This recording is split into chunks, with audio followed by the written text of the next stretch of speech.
Bienvenidos y bienvenidas a una nueva emisión de captura de pantalla con esta nueva modalidad que prácticamente fue impuesta por la pandemia. De estas entrevistas salimos de los estudios de radio, salimos del estudio de radio y hacemos entrevistas ahora virtuales a través de la plataforma Zoom, cubriendo los estrenos semanales.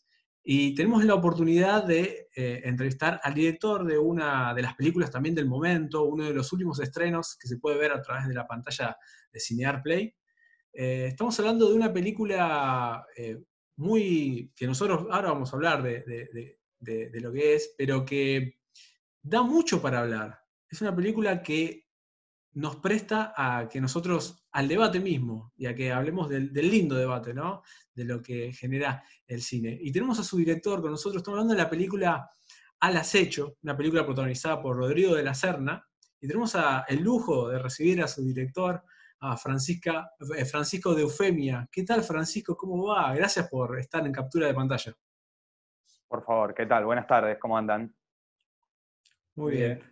Un placer, un lujo que estés con nosotros. Y la primera pregunta, prácticamente obligada, porque Al Acecho, quien tiene la oportunidad quien la vio o quien la puede ver, transcurre en un bosque, ¿no? Vendría a ser una reserva también natural, y cuenta cómo es la vida de un guardaparque. Algo que quizás a mí, cuando la estaba viendo, me remitía a películas hollywoodenses o que se habían realizado en aquellos lados, que son thrillers quizás rurales, ¿no?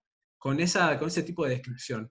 Y la verdad que a mí me llamó mucho la atención de la descripción de la vida de un guardaparque, ¿no? Así como podría haber muchas aristas para hablarlo, pero vos en esta obra, ¿en qué te inspiraste para realizar una película de esta forma? Bueno, la película tiene como protagonistas a un grupo de guardaparques. La película no es un verdadero fresco de lo que los guardaparques son. Suelen ser gente mucho más transparente, luminosa y generosa que nuestro protagonista. Pero bueno, yo había en el rodaje durante el rodaje de mi película anterior fui a la Patagonia, que está filmada en el Parque Nacional Nahuel Huapi. Tuve la suerte de trabajar junto a muchos y muchas guardaparques, que me pude ver un poco cómo era su trabajo mientras buscábamos locaciones, hacíamos recorridos, porque esa gente no descansa, trabaja 7 por 24. Y bueno, y ellos me introdujeron un poco en lo que era la casa furtiva, que es un poco también el otro tema que está en la película. Lo que es interesante es que a través de los guardaparques uno accede a la casa furtiva desde el otro lado del mostrador. Lamentablemente siempre es un juego de un ratón muy escurridizo y un gato que los persigue en un espacio que es demasiado grande. Entonces uno de alguna manera siempre va recogiendo las señales de ese paso y es muy difícil adelantarse a eso. Creo que un poco toda esa investigación que yo estaba haciendo sin saberlo fue lo que, digamos, fue un poco la manera también en la que nuestros personajes, nuestros guardaparques abordan el acceso al mundo de lo que es la casa furtiva. Sí, tal cual. Hay muchas cosas atractivas de la peli. Prácticamente el hilo de tensión, ¿no? Como prácticamente estás en una situación de mucha tensión y está muy bien manejado los tiempos y el guión que escribiste junto a Fernando Krapp. Pero hay algo muy atractivo que, si bien forma parte también de un actor como Rodrigo de la Serna, que lo pudo haber interpretado, que es el dilema moral constante que tiene el personaje. Porque la verdad que es un protagonista muy complejo. Me imagino que también eso habrá sido enriquecedor para Rodrigo, pero es un protagonista que es indescifrable, o sea, no se sabe bien hacia dónde fue. ¿Cómo fue construir un personaje de esta magnitud también? Bueno, creo que indescifrable es una de las mejores palabras porque yo no sé cuánto dilema moral hay en el personaje.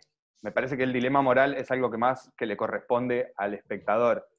Yo siempre tuve la idea de que el personaje sabe muy bien lo que quiere, lo tiene muy claro, pero en este juego del cazador y el cazado, digo, aquel que expresa no suele exponer sus debilidades, ni sus intenciones, ni nada. Digo, el ocultamiento es una parte esencial de cazar o de evitar ser cazado. Eso lo queríamos abordar desde ese lado, establecer esa relación entre el personaje y la actividad, pero al mismo tiempo no queríamos construir personajes arquetípicos, que muchas veces es un lugar en el que va a parar el cine de género. Queríamos construir personajes complejos, mucho más humanos, con decisiones, con aciertos, con desaciertos, bueno, como se dice, Ay, bueno, me olvidé una palabra, que es, digo, con daños colaterales, ¿no? Nosotros hacemos cosas y no siempre sabemos cómo es. Muchas veces sabemos lo que queremos hacer, pero no sabemos cómo lo vamos a lograr. No tenemos una idea desde el primer día y eso es un plan que funciona a la perfección. Para eso existe la realidad se mete en nuestros planes, la modifica, los conflictúa y en un momento uno toma decisiones y no creo que Silva crea que todas las decisiones que ha tomado son las decisiones correctas o las decisiones incorrectas. No creo casi en los personajes heroicos o antiheroicos, porque me gusta que el espectador encuentre una relación con el personaje. Digo, si vos cometieras un acto heroico en tu vida y eso te obligara a que todas tus acciones, de ahí en más, fueran heroicas, tu existencia sería insoportable, básicamente, no podrías vivir. Bueno, desde ese fue un poco el enfoque que le quisimos dar a los personajes, y el aporte de los actores sí fue muy grande. Trabajamos con Fer Krapp en un guión bastante abierto, donde nosotros les dimos forma a esos personajes, les dimos un carácter, les dimos un pasado, un futuro y un deseo, pero muy poco hincapié hicimos en el gesto, el habla, el acento, la postura, el silencio, la mirada. Queríamos que sea algo que construyan ellos, que por otro lado son actores que tienen una experiencia pero vastísima, gigante, de los más experimentados que puede llegar a ver, tal vez acá, sobre todo Rodrigo de la Serna y Belén Blanco, y bueno, y era obvio a priori que ellos ya podían hacer un aporte gigante a la película, entonces un poco la idea fue como no cerrarles el personaje, ¿no?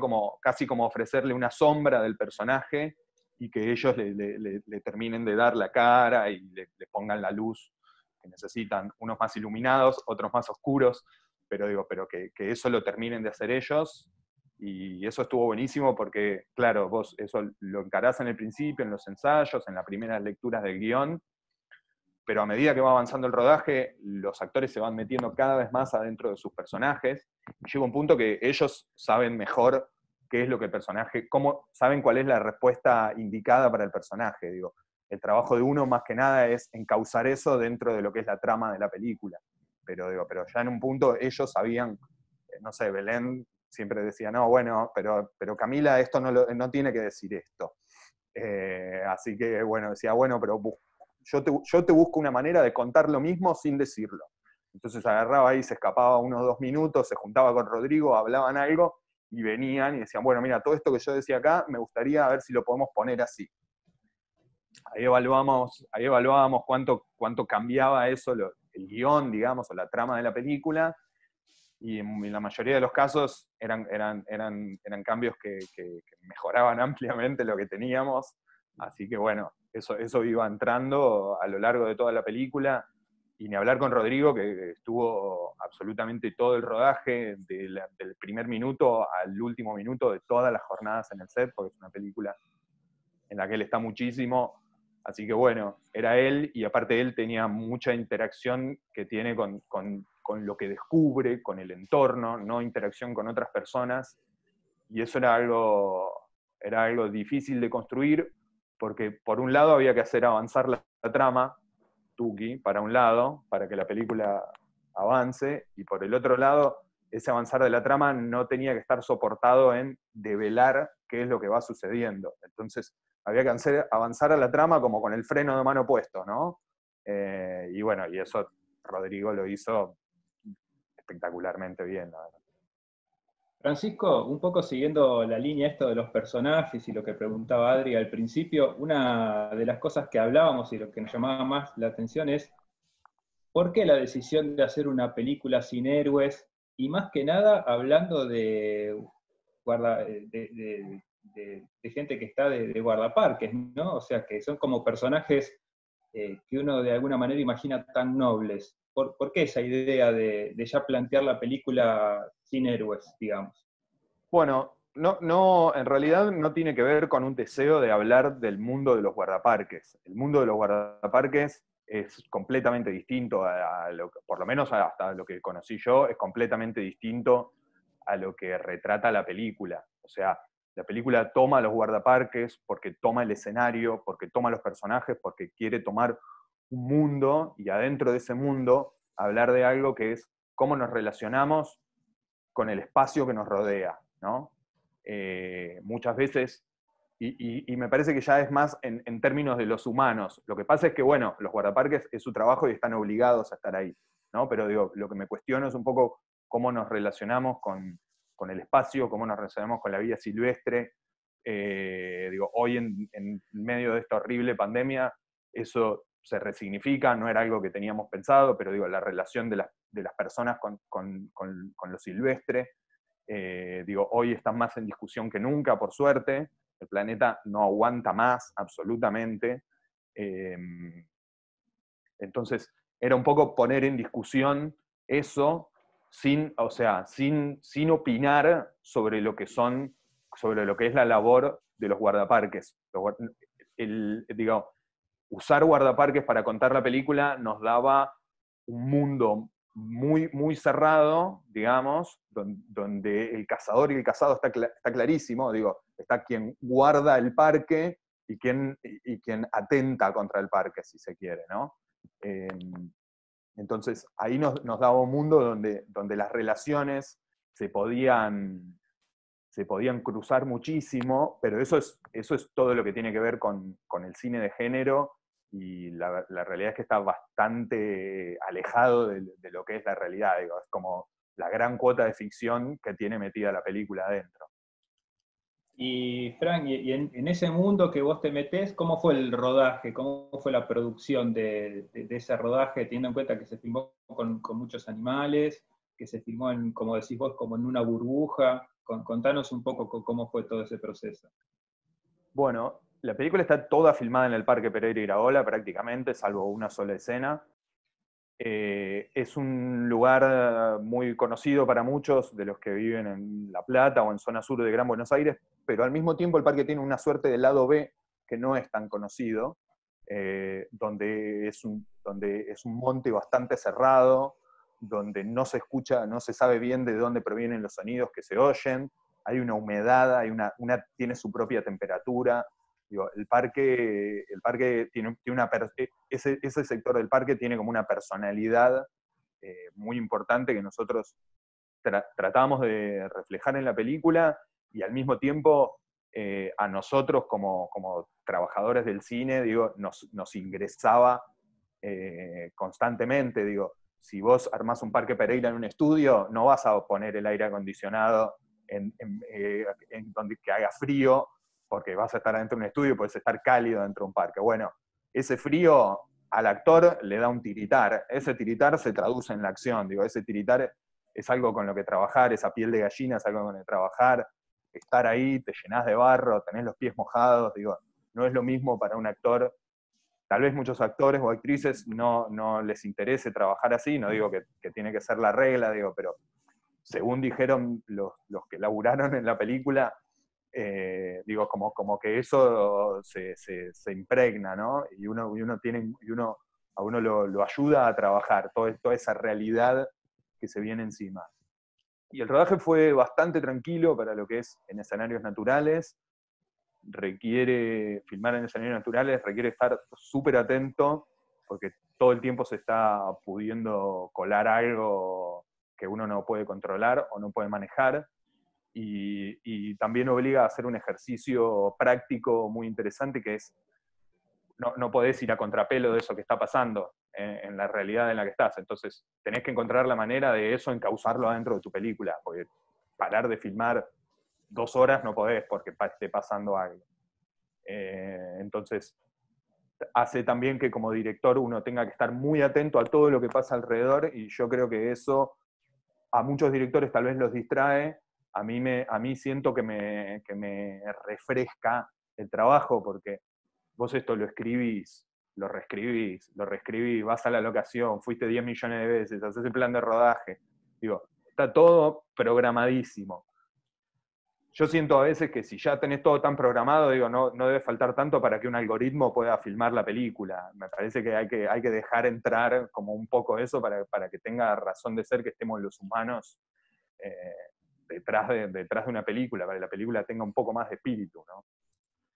Tal cual. Y esto también va a tono con lo que decías, me imagino yo, de aquella primera versión del guión en el cual habían escrito junto a Fernando, a la última, quizás cómo fue el producto final, me imagino también por el aporte de los actores y todo, la cantidad de vueltas, ¿no?, que habrá tenido esa primera versión. ¿Cuánto fue?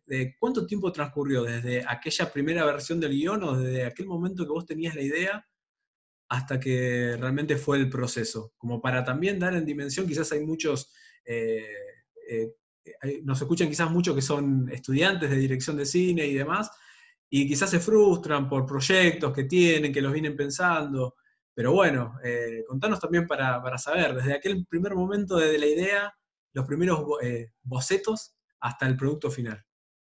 Bueno, con otro nombre, sí en el Parque Pereira y con guardaparques, pero con otra trama, escribí un guión hace 10 años. Uno de los primeros guiones que escribí en mi vida. Eso quedó guardado adentro de sucesivas computadoras que se fueron rompiendo con los años. Y bueno, apareció hace 4 años la oportunidad de hacer la película, cuando nos juntamos con la gente de Cine, que son quienes se pusieron de esta producción al hombro y hoy hicieron realidad la película. Intercambiamos algunas ideas. Yo tenía este protoguión, por decirle de alguna manera, porque era completamente distinto. Se sumó Faircraft y bueno, y salió el guión definitivo, definitivo nunca definitivo, digo, el guión con el que empezamos a trabajar hace cosa de 3 o 4 años, y sí, tuvo un montón de ajustes. Tuvo el primer ajuste de cuando se lo acercamos a los productores, que ellos tienen mucho más en mente cuál es la realidad productiva de la película. Entonces ahí hay una primera instancia de ajuste. Luego aparecieron los actores, ahí el ajuste no es tan a nivel estructural, es más a nivel de lo que es la construcción de los personajes. Pero bueno, también cuando los personajes empiezan a ganar complejidad, tenés que volver hacia atrás y volver a la trama, digamos. Y después, bueno, cuando ya estás a un mes de ir a filmar, bueno, ahora sí, ahora hay que hacer esta película, que está todo muy lindo, hay que hacerla en X cantidad de días, entonces ahí te vuelves a adaptar, y después en el rodaje de escenarios naturales, no sé, por decirte un par de cosas. De un día para el otro nos cancelaron una locación y la gente de la Municipalidad de Berazategui nos dio una mano gigante y nos consiguió una locación que era muy difícil de conseguir de un día para el otro. Fuimos a filmar un lugar en el parque, había habido una tormenta tremenda la semana anterior, se habían caído unos árboles, no se podía acceder a la locación. Una vez que logramos acceder a la locación, había un árbol tumbado en el medio, o sea, no se podía filmar, se desbordó un arroyo, y entonces ahí, bueno, hay que reelaborar. Te vestiste de Herzog ahí. Bueno, no, ojalá. Pero digo, ahí tenés que reelaborar, y muchas veces ese reelaborar no es, bueno, filmo al lado donde está el árbol caído, ¿no? Muchas veces ese reelaborar es, bueno, armo otra escena, hago otra escena, qué sé yo. También en el rodaje vas viendo y decís, bueno, che, esto me está quedando bien, esto no sé si se va a entender. Bueno, cuando se te abre un paréntesis, aprovechás y decís, bueno, pará, acá, esto que lo tenía medio suelto por este lado, lo voy a apuntalar en esta escena. Eh, y después cuando vas a montar la película, para mí siempre es como un documental, es barajar y dar de nuevo. Digo, me olvido, no sigo el guión, no sigo el plan de rodaje, no sigo absolutamente nada. Empiezo a armar las escenas, generalmente cronológicamente, y voy viendo cuál es el mejor sendero por el cual la película transita. En ese sentido, uno filma 4 semanas, he dejado un montón de escenas afuera, digo, incluso hasta personajes casi que han salido de la película y que estaban filmados. Hay que ser muy impiadoso en esa parte y hay que hacer un ejercicio bastante esquizofrénico que es desdoblarse del trabajo que uno hizo y repensar la película como si estuviera de cero, ¿no? Ahí en el montaje aparece la última versión del guión, ¿no? Un poco con Sí, lo que decía Adri. Totalmente. Y te diría que es la anteúltima, porque la última te queda en la cabeza. Es cuando pasaron 3 meses de que hiciste la película y la volvés a ver y decís, ah, claro, esto era así, aquello era así, esto se resolvía así, esto está bien, esto está mal. Te queda ahí boyando, pero bueno, el teatro da revancha, el cine no. Claro, excelente, Fran. Ahí justo nombraste que son dos de los intérpretes, tanto Belén Blanco como Rodrigo La Serna, dos de las también actores de amplia trayectoria, por más que son muy jóvenes, también una trayectoria increíble, muy populares también, porque Rodrigo en el último tiempo también, saltando un streaming como Netflix, también generó una popularidad a nivel mundial, aunque ya lo había hecho antes. Pero ¿cómo llegaron? O sea, me imagino lo que habrá sido para vos, ¿no? Que ellos dos sean los protagonistas, por mencionarlos como ejemplos, pero ¿cómo llegaron ellos a este proyecto? Mira, por suerte fue todo tuvieron un acceso muy rápido al proyecto. Y lo más interesante es que primero dijeron que sí, que querían hacer la película, que les interesaba, tanto Rodrigo como Belén. Y después se resolvió todas las demás cuestiones de fechas de trabajo, bueno, y todo lo que es la agenda lo que era la agenda de la película y lo que era la agenda de los actores, que también es tremenda, ¿viste? Hay que poder hay que poder coincidir, es un tema de coincidencias muchas veces. Ellos entraron muy rápido después de una primera lectura del guión. Rodrigo, en algún momento habíamos hablado para que él protagonice Fuga de la Patagonia, mi película anterior, pero teníamos una fecha de rodaje muy específica nosotros, porque había que filmar en el sur, había que esquivar la nevada, esquivar la temporada alta, bueno, era una ventana de tiempo muy acotada, que no pudimos coincidir aquella vez.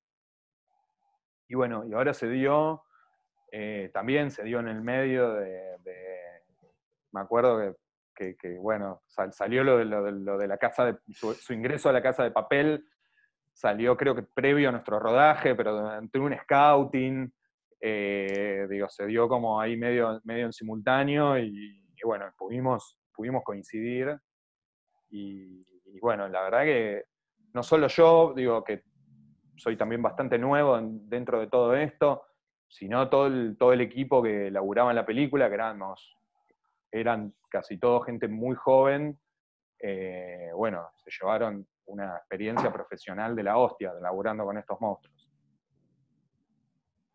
Sí.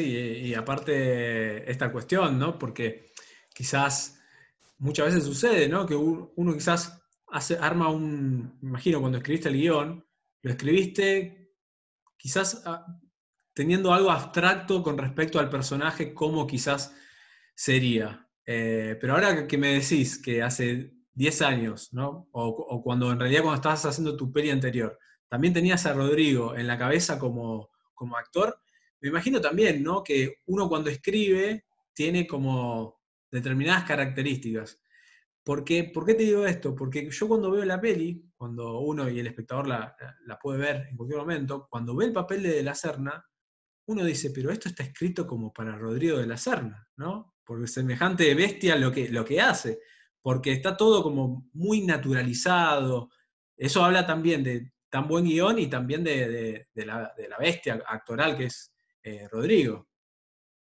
Bueno, mirá, eh, hace 10 años había pensado en Rodrigo y Belén para que hagan esos papeles.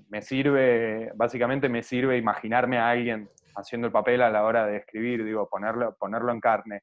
Eh, Después se dio que, bueno, es un lujo bárbaro tenerlos. No se parecen en nada a los personajes así chiquitos que construí yo, a la monstruosidad que terminaron, a la cosa gigante que terminaron haciendo ellos dos.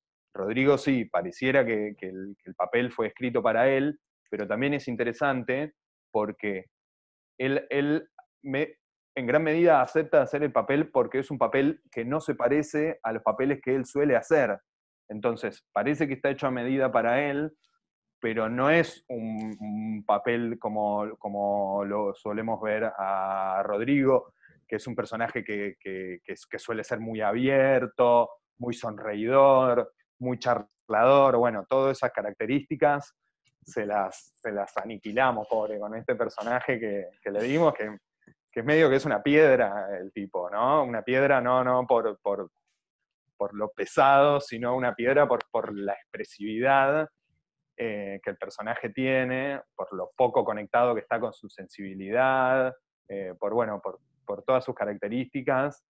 Es un personaje que se sale un poquito de la vaina de los personajes que Rodrigo suele hacer, y sin embargo, bueno, nada, cuando el actor es bueno, es así, digo, hace bien los papeles. Sí, exacto, Fran. Y te consultamos ahora con respecto a esta actualidad, prácticamente de la pandemia, porque me imagino que de lo diferente que debe ser, porque uno cuando aspira también a un estreno, me imagino que uno concibe quizás una película para que sea proyectada en pantalla, ¿no? En pantalla grande, con toda esa complejidad, el sonido también pensado para una sala de cine, ¿no? El manejo de la atención mismo. ¿Cómo te ves vos hoy que este estreno es para televisión, vendría a ser para la pantalla de Cinear, con esta ventaja que llega a cualquier parte del país, ¿no? Que quizás hay como una doble lectura, ¿verdad? ¿Cómo lo estás viviendo? Bueno, a ver, la película sí, efectivamente fue pensada para ser proyectada en sala. Hay algunas que otras cosas o detalles que la película tiene que en la tele no se llegan a apreciar por el tamaño de la pantalla. Bueno, la mezcla de sonido, la música, está todo un poco armado para eso. La clave oscura que la película tiene, eso también tiene mucho mejor desempeño en una pantalla de cine que en una pantalla de tele. Ahora, que la película sea pensada para ser exhibida en un contexto, está muy lejos de significar que no está, que el resto de los contextos son algo secundario. Yo, mi acceso como consumidor de cine, mi acceso al cine fue a través de una tele de 14 pulgadas de tubo que se veía mal, que había en mi casa. Ahí yo veía las películas los sábados a la tarde o los VHS regrabados que podía llegar a tener. Para mí la pantalla hogareña está íntimamente ligada al cine, en una tradición argentina que con el tiempo se ha ido abandonando, lamentablemente. Pero bueno, hoy me parece que no podemos desconocer la realidad, y me interesa rescatar dentro de esta horrible pandemia las ventajas que tiene estrenar en plataforma o en tele, que es el nivel de federalización que tiene la salida, porque ya sabemos que las salas están concentradas en tantas ciudades del país, pero no en todas, que en muchas salas no pasan cine nacional, que mucha gente no tiene el hábito de ir al cine, o simplemente no puede pagar una entrada, que no quiero ni saber lo que van a salir cuando vuelvan a abrir las salas. Entonces, si bien pensamos el trabajo para que sea visto en sala, y hubiera sido hermoso tener una premiere y juntarnos con toda la gente que durante estos 10 años te hace el aguante, te ayuda, te soporta y todo, para retribuirle un poco todo ese cariño y toda esa dedicación. Bueno, nada, vamos a poder llegar a todos los hogares. Si alguien la quiere ver escuchando música de fondo, no se lo recomiendo, pero si eso es lo que le hace feliz, la puede ver. Si la quieren ver con el teléfono abajo de la sábana de la cama, para que no se enteren los demás parientes que la está viendo, también la puede ver. Digo, me parece que sumar pantallas es muy importante. No creo que haya una dicotomía, no creo que haya una dicotomía entre sala de cine y pantalla hogareña. Digo, hay distintos niveles de disfrute. Yo, particularmente como realizador, me interesa llegar a todos los niveles de disfrute. No creo que la película mía tiene que ser vista en la sala porque para eso fue pensada. Fue pensada para que la gente la vea, en general. Digo, a donde más le guste a cada uno. Buenísimo, Fran, buenísimo esta definición y la intención. Y ahora vamos a preguntarte algo más, ya desde el punto de vista personal de vos con respecto a esta pandemia y cómo la viviste. Contanos un poco desde el punto de vista creativo, porque hemos entrevistado a varios directores y guionistas donde nos decían, bueno, esta época sirvió para escribir proyectos que venía postergando, bueno, fue prácticamente obligado a estar sentado y escribiendo. Y hubo otras personas que decían, bueno, no, ahora me cambió un poco la perspectiva porque ahora no sé bien qué escribir, porque no me imagino una realidad, ¿no? No me imagino un futuro inmediato. ¿Qué escribo? ¿Gente con tapaboca? ¿O no? Hubo como varias campanas ahí. Ok. ¿Vos cómo viniste con respecto a este proceso? ¿Cómo lo viviste vos, la pandemia, desde el punto de vista artístico como creador de proyectos? Bueno, primero claramente como una gran tragedia como ser humano. No solo principalmente por los problemas de salud para tanta gente, la cantidad de gente que ya conozco a esta altura que tiene COVID, lamentablemente. Eso por un lado. Por otro lado, el aislamiento, bueno, se vuelve duro.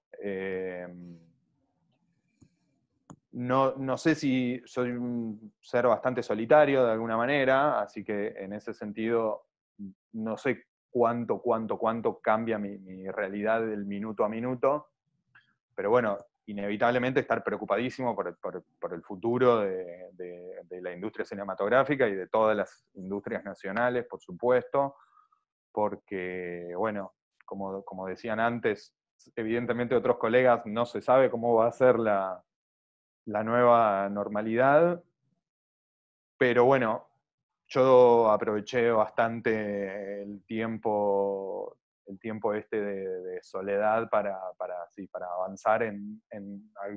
avanzar en algunos proyectos. Veremos qué pasa, qué sé yo.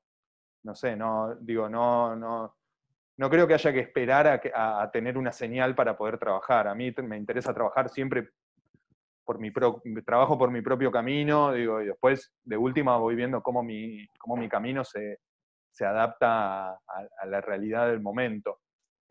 Yo continúo trabajando con mis temas, no me interesa en particular por ahora abordar el tema pandemia, dudo que los espectadores estén interesados en que les hablen de la pandemia una vez que toda esta situación horrible, esta pesadilla termine de una vez por todas.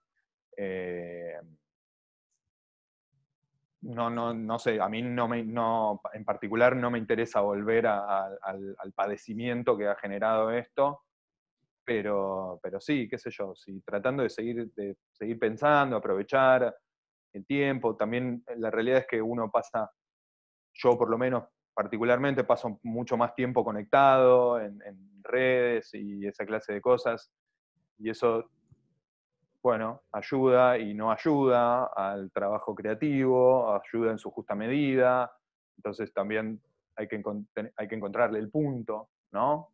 Y también hay que encontrar el punto a seguir comunicándose con los seres queridos y con la sociedad, porque, digo, si no, nos vamos a volver una burbuja cada uno. Así que bueno, tratando de medir actividad social virtual, con trabajo creativo, con cortar el pasto y cuidar las plantas y jugar con los perritos. Sí. Como pensaba también, ¿no? Que como realizador uno también se plantea eso, ¿no? De, digamos, toda la estructura de trabajo que que tenemos hoy en día viene de una historia del cine que es muy distinta a la que tenemos hoy, ¿no? En cuanto a las herramientas, las formas de producir. Digo, y ahora esto de la pandemia seguramente nos abre el juego a una nueva manera de producir, ¿no? Quizás romper un poco con esos lazos de la industria del cine, que son medias antiguas en algún punto, porque ya, digamos, no, los equipos de producciones son distintos, las herramientas son también mucho más fáciles de manejar o más accesibles, quizás sea la palabra correcta. Entonces quizás repensar el futuro como realizador viene quizás por ese lado, ¿no? ¿Cómo lo ves a eso? Sí, yo creo que hay un doble efecto, porque las herramientas en muchos casos se democratizan, pero agarrar una cámara de cine digital y es mucho más compleja que una cámara de fílmico de hace 40 años. O sea que ahí necesitas alguien que haga un trabajo muy específico. O sea, eso va en contra, digamos, de esa sobredemocratización un poco que hay en el acceso al medio de comunicación. Lo que sí me preocupa como realizador, como productor y eventualmente como técnico de la industria, que ocasionalmente también trabajo, es la sobreflexibilización laboral a la que medio que apunta que esto va encarando, ¿no? Hoy cuando estábamos acá armando la reunión, yo decía medio en broma, ahora somos todos sonidistas, somos todos camarógrafos, somos todos foquistas, iluminadores, porque tenemos todo nuestro Zoom en nuestra casa, pero bueno, eso es el arte de un montón de gente, es el trabajo de un montón de gente, que yo obviamente no me voy a traer un fotógrafo para que me encienda la luz de mi casa, pero en la realización esos elementos son más que necesarios. Y a mí particularmente, si hay algo que me interesa de ir a un rodaje, es el contacto humano. Me suena medio a pesadilla toda la teledirección o los telerodajes. Si son la nueva realidad, no vamos a remar en contra de la nueva realidad y veremos cómo adaptarnos para que el sistema no nos coma el alma. Pero tengo la esperanza de que podamos volver a filmar lo más parecido posible a lo que se filmaba antes.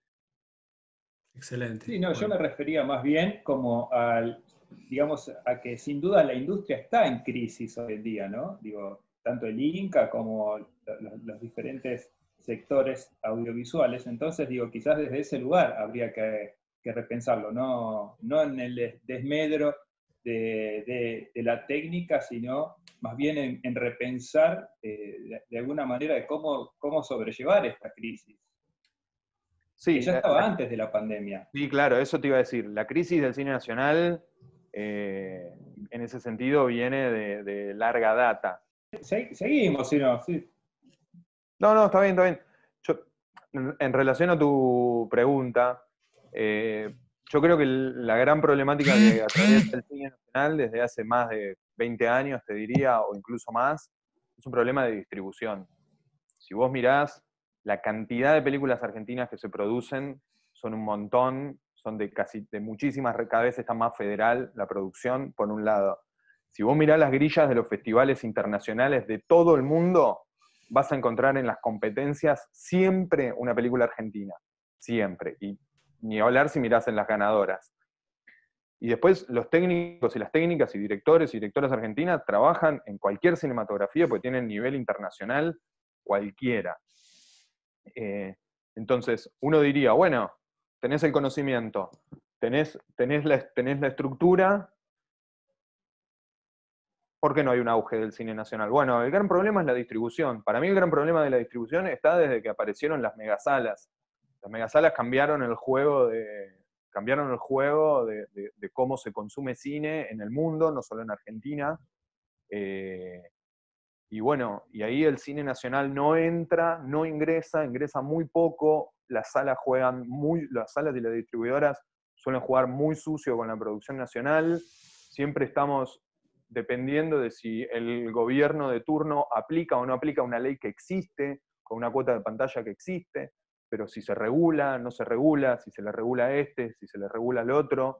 Digo, creo que el gran problema es ese. Cinear es un gran aliciente, en ese sentido, pero no podemos pedirle a Cinear, a la plataforma, que invente la pólvora.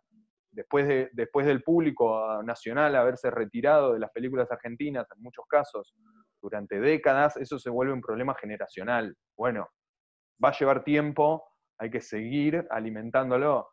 La gestión anterior que estuvo en Cinear sacó del aire una cantidad de películas tremenda de la plataforma, ¿no? Un montón de clásicos del cine nacional, por cuestiones políticas, por cuestiones ideológicas. No fue una cuestión de censura, pero digo, entiendo que no se renovaron un montón de películas. Entonces, digo, si vos tenés un exitazo nacional, una película recontravista, no puede depender que esa película siga en cartel dependiendo de la postura del gobierno de turno. Digo, eso tiene que terminarse. Eso. No tiene que ser Cinear un espacio de batalla, tiene que ser un espacio donde cualquiera, sin importarle nada, aprieta un botón y entra a ver una película. Hoy se quiere reír, pone una comedia.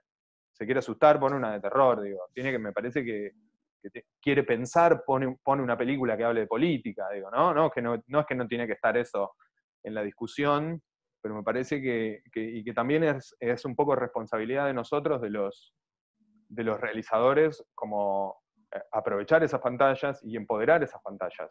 Si nos vamos a quedar en un discurso purista de mi cine está hecho para verse solo en una sala de cine, bueno, la realidad es que vas a hacer una película más, otra, y después no te va a ver nadie más, porque digo, el cine en sala, la realidad es que cada vez, no creo que se agote, pero la realidad es que cada vez se achica más.